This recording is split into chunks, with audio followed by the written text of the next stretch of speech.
अस्सलाम वालेकुम and welcome. इस वीडियो में हम देखेंगे कि पाइथन में एस्केप सीक्वेंस क्या है, कमेंट्स क्या होते हैं और रॉ स्ट्रिंग क्या होती है और ये कहाँ पर यूज़ होते हैं।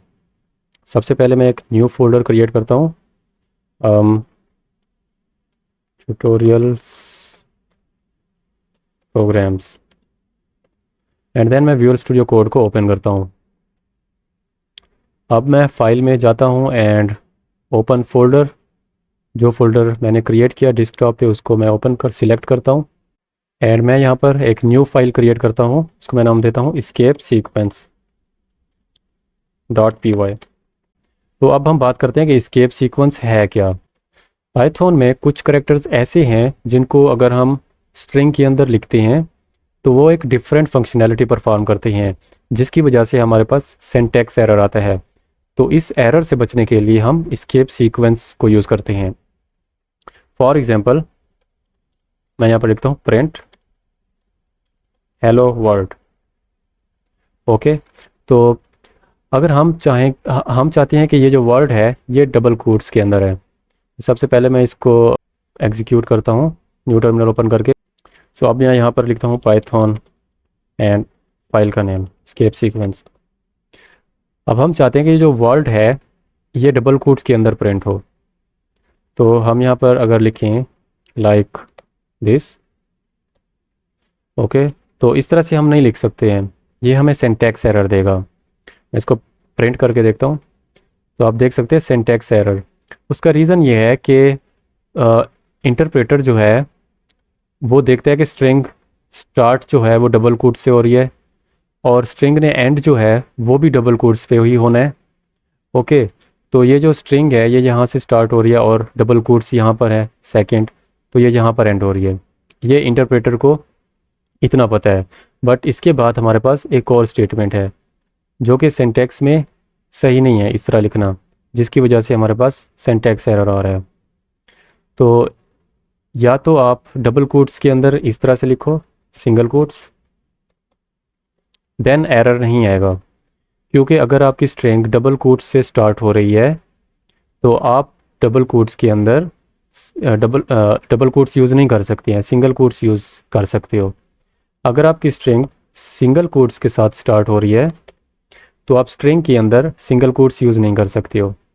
ओके, आपको डबल कोट्स यूज़ करने पड़ेंगे, देन आपके पास एरर नहीं आएगा। सो अगर हम इसको प्रिंट करें तो आप देख सकते हैं कि अब कोई एरर नहीं आया।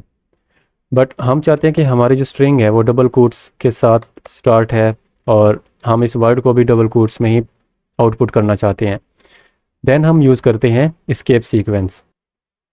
हमारे पास एक स्पेशल करेक्टर है बैकस्लैश। बैकस्लैश क्या करता है, इसके बाद जो भी करेक्टर आता है ये उसको इग्नोर करवाता है। ओके, सो अब इंटरप्रेटर को पता है कि यहाँ से स्ट्रिंग स्टार्ट हो रही है, यहाँ पर स्पेशल करेक्टर है जो इस डबल कोट को इग्नोर कर रहा है। सो अब इंटरप्रेटर जो है वो एंडिंग स्ट्रिंग देखने के लिए नेक्स्ट डबल कोट पे जाएगा। तो अब नेक्स्ट डबल कोट पे यहाँ पर स्ट्रिंग को एंड कर देगा, बट अगेन एरर आ जाएगा क्योंकि हमारे पास एक्स्ट्रा डबल कोट्स रह गया है। तो हम यहाँ पर भी बैकस्लैश लगा देंगे ताकि ये भी डबल कोट escape हो जाए और हमारी स्ट्रिंग का जो एंडिंग डबल कोट है वो यहाँ पर है। अब हमारे पास कोई एरर नहीं आएगा। तो मैं इसको एग्जीक्यूट करके देखता हूँ।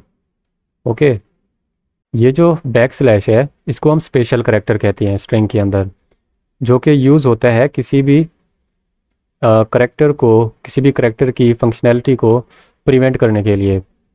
अब हम यहाँ पर कुछ अगर अगर अगर हम यहाँ पर प्रिंट करवाना चाहें ये बैकस्लैश, ओके, लाइक दिस, तो इस तरह हम नहीं कर सकते हैं क्योंकि ये बैकस्लैश एक स्पेशल करेक्टर है। Alright, let me type this on new line print. तो हम ये बैकस्लैश प्रिंट नहीं कर सकते इस तरह क्योंकि ये एक स्पेशल करेक्टर है और इसका काम है इसके बाद जो नेक्स्ट करेक्टर है उसको इग्नोर करवाना। अब स्ट्रिंग यहाँ से स्टार्ट हो रही है लेकिन इसका जो एंडिंग पॉइंट है वो कहीं पर भी नहीं है, इसलिए हमारे पास एरर आ जाएगा। तो या तो हम यहाँ पर एंडिंग पॉइंट दें स्ट्रिंग का, ओके, तो हम अगर यहाँ पर हम बैकस्लैश लगा देते हैं देन हमारे पास एरर नहीं आएगा क्योंकि ये जो बैकस्लैश है ये स्पेशल करेक्टर है, ये इसको escape करवाएगा, इसकी फंक्शनैलिटी को ख़त्म करेगा। सो अब हम इसको एग्जीक्यूट करते हैं तो आप देख सकते हैं हमारे पास एक बैक स्लैश आ गया। अगर हम दो बैक स्लैश को प्रिंट करवाना चाहें तो हम 4 टाइम्स बैक स्लैश देंगे। अब हम कुछ इंपॉर्टेंट एस्केप करैक्टर्स देखते हैं। राइट, सो सपोज हमारे पास एक प्रिंट स्टेटमेंट है, this is line 1, and similarly एक और प्रिंट स्टेटमेंट है, दिस इज़ लाइन 2। ओके, अब मैं इस प्रोग्राम को एग्जीक्यूट करता हूँ तो ये जो लाइंस हैं ये सही प्रिंट हुई हैं, सेपरेट लाइंस पर आई हैं, बट हम चाहते हैं कि हम दो प्रिंट स्टेटमेंट्स को यूज़ ना करें। ओके, हम एक ही प्रिंट स्टेटमेंट के ज़रिए इस तरह से आउटपुट शो करें। तो फिर कैसे करेंगे? तो यहाँ पर हम यूज़ करेंगे \n। ये जो n है, \n है, ये न्यू लाइन करेक्टर है। ओके, इसके बाद जो भी चीज़ हम टाइप करेंगे वो नेक्स्ट लाइन पे आएगी, दिस इज़ लाइन 2। तो अब मैं इसको प्रिंट करता हूँ तो आप देख सकते हैं कि कोई भी डिफरेंस नहीं है, ये न्यू लाइन पे आया है। सो सिमिलरली हमारे पास एक और प्रिंट स्टेटमेंट है जिसमें मैं लिखता हूँ हेलो वर्ल्ड। ओके, तो मैं इसमें हमें कुछ स्पेसेस चाहिए फॉर एग्जांपल, तो हम यहाँ पर कुछ ज़्यादा ही स्पेसेस चाहिए, तो यहाँ पर स्पेसेस देंगे, उतनी बार हम स्पेस प्रेस करेंगे। मैं इसको एग्जीक्यूट करता हूँ। ओके, सो आप देख सकते हैं कि इसको बहुत सी स्पेसेस दी गई हैं, बट हमें यहाँ पर बहुत बार स्पेस प्रेस करनी पड़ी है। तो यहाँ पर हम एक एस्केप करैक्टर यूज़ कर सकते हैं \t। ओके, ये जो \t है ये हमें स्पेसेस प्रोवाइड करता है। ऑलराइट, तो बाय डिफ़ॉल्ट ये 8 स्पेसेस प्रोवाइड करता है, लेकिन जो आउटपुट में आपको स्पेसेस शो होंगी वो आपके टर्मिनल के बफर साइज़ पे डिपेंड करते हैं, टर्मिनल के साइज़ पे डिपेंड करते हैं। ओके, तो मैं इसको एग्जीक्यूट करता हूँ तो आप देख सकते हैं कि यहाँ पर जस्ट कोई स्पेस नहीं है, जस्ट हमने टैब करैक्टर यूज़ किया है और इसने हमें 3 स्पेसेस दिए हैं। ओके, तो अगर हम यहाँ पर एक और \t देंगे और इसको एग्जीक्यूट करेंगे तो हमारे पास स्पेसेस ज़्यादा आएंगी। तो बजाय बहुत बार स्पेस बटन यूज़ करने के हम इस करैक्टर का यूज़ कर सकते हैं \t का। तो ये जो है ये मोस्ट इम्पॉर्टेंट एस्केप करैक्टर्स हैं और ये बहुत ज़्यादा यूज़ होते हैं। हम इतने ही एस्केप करैक्टर्स यूज़ करेंगे। अब हम देखते हैं कि कमेंट्स क्या हैं। कमेंट, हर प्रोग्रामिंग लैंग्वेज में कमेंट्स का यूज़ होता है। ओके, तो कमेंट्स ऐसी लाइंस होती हैं कोडिंग के अंदर जो एग्जीक्यूट नहीं होती हैं। ऑलराइट, तो फॉर एग्जांपल ये हमारे पास प्रिंट स्टेटमेंट्स हैं, ये हमारे पास एग्जीक्यूट हो रही हैं, बट कमेंट्स वो लाइंस होती हैं जिनको इंटरप्रेटर इग्नोर करता है एग्जीक्यूशन में। हर प्रोग्रामिंग लैंग्वेज में कमेंट्स लिखने का एक अपना तरीका होता है और पाइथन के अंदर कमेंट्स लिखने के 2 तरीके हैं। एक है सिंगल लाइन कमेंट जो हम हैश के ज़रिए लिखते हैं। फॉर एग्जांपल मैं यहाँ पर जो भी लिखूँगा प्रिंट हेलो, तो अब जब मैं इस प्रोग्राम को एग्जीक्यूट करूँगा तो ये लाइन एग्जीक्यूट नहीं होगी क्योंकि ये एक कमेंट है और कमेंट जो है ये यूज़ होती हैं डेवलपर्स के लिए। वो कैसे? फॉर एग्जांपल मैं इस कमेंट को यहाँ से हटाकर यहाँ पर लिखता हूँ। ओके, और मैं यहाँ पर लिखता हूँ कि this is code of printing hello world with tab escape character.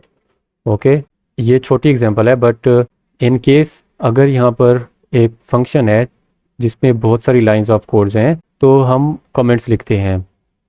और दूसरा फ़ायदा कमेंट्स का ये है कि अगर आपका कोड कोई दूसरा डेवलपर रीड करता है तो ये कमेंट्स उस डेवलपर को हेल्प करती हैं कि ये जो कोड है ये क्या काम कर रहा है। तो कमेंट्स में हम लिखते हैं कि हमारा जो कोड है उसका क्या फंक्शन है और वो किस तरह से वर्क कर रहा है। तो अब अगर हम इस कोड को एग्जीक्यूट करेंगे तो आप देख सकते हैं कि ये कमेंट कहीं पर भी नहीं होगा एग्जीक्यूशन में, आउटपुट में।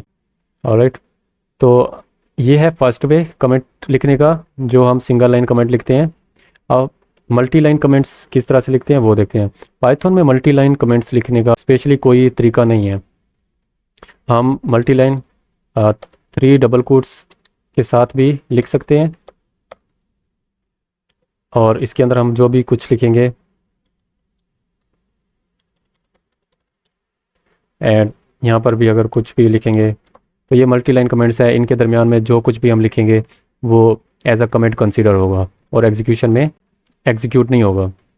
और डबल कोट्स में भी हम प्रिंट्स लिख सकते हैं, सिंगल कोट्स में भी हम मल्टी लाइन कमेंट्स लिख सकते हैं लाइक दिस। तो आप दोनों वे में लिख सकते हैं, दोनों वे करेक्ट है। ऑलराइट, अब हम बात करते हैं कि रॉ स्ट्रिंग क्या है। ओके, तो ये हमारे पास एक कोड है, प्रिंट स्टेटमेंट है। ये क्या कर रहा है, इसके अंदर /t है, /t है, जो हमें स्पेसेस प्रोवाइड कर रहा है यहाँ पर। ओके, तो अगर हम यहाँ पर स्ट्रिंग के स्टार्ट में r लिख दें तो ये रॉ स्ट्रिंग बन जाएगी। ओके, और रॉ स्ट्रिंग क्या होती है, रॉ स्ट्रिंग के अंदर जो कुछ भी लिखा होता है वो एज इट इज़ प्रिंट हो जाता है। अगर यहाँ पर कोई स्पेशल करेक्टर्स हैं तो उनकी फंक्शनैलिटी ट्रिगर नहीं होती है रॉ स्ट्रिंग के अंदर। तो मैं इसको प्रिंट करके देखता हूँ, तो आप देख सकते हैं कि इन टैब्स की फंक्शनैलिटी ट्रिगर नहीं हुई है, ये एज इट इज़ प्रिंट हो गए हैं। पहले ये हमें स्पेसेस प्रोवाइड कर रहे थे। अब मैं आपको एक टास्क देता हूँ जो आपने करना है, और नेक्स्ट वीडियो में मैं उसका सलूशन बताऊँगा। ओके, टास्क ये है कि आपने कुछ इस तरह से आउटपुट करवानी है।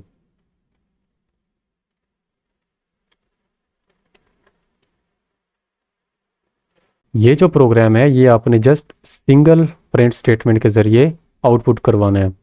ओके, तो ये आपके लिए चैलेंज है कि जस्ट आपने सिंगल प्रिंट स्टेटमेंट यूज़ करनी है।